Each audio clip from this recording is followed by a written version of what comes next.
How to tell the difference between sodalite and lapis lazuli. I'm Marie Chalmers, I'm a gemologist, but I've been working in the jewellery and gemstone industry for over 20 years and I can help you. Sodalite and lapis look quite similar in appearance. They're both a beautiful bright blue colour, quite often with blacks and greys and whites.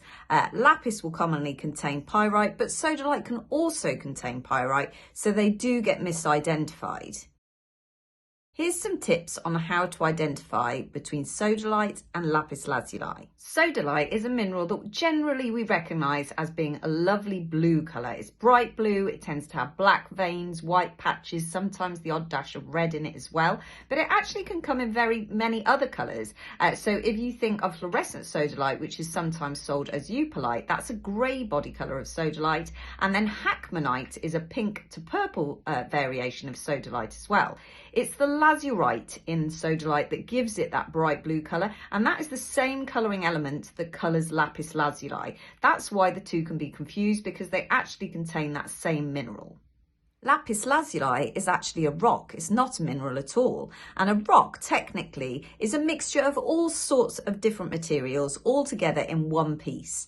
Now, in lapis, we tend to find over 25% of that is a mineral called lazurite. That's part of the sodalite group of minerals, and that is what gives it that bright blue colour, but it's also what gives sodalite the blue colour as well.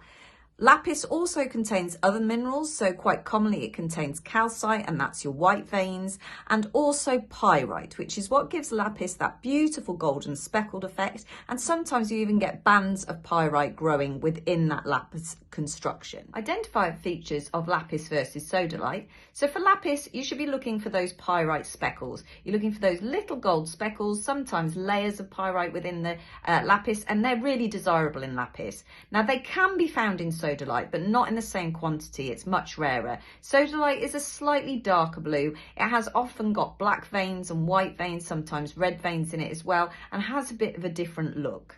If you are working regularly with the gemstones, then you'll soon recognise between lapis and sodalite, but always use a trusted gemologist to check and identify your gemstones if you have any questions. If you really need an absolute guaranteed identification on your gemstones, then make sure you send them into a trusted, reputable gemstone laboratory who will be able to identify what the mineral is by looking at its chemical composition using some very fancy technology.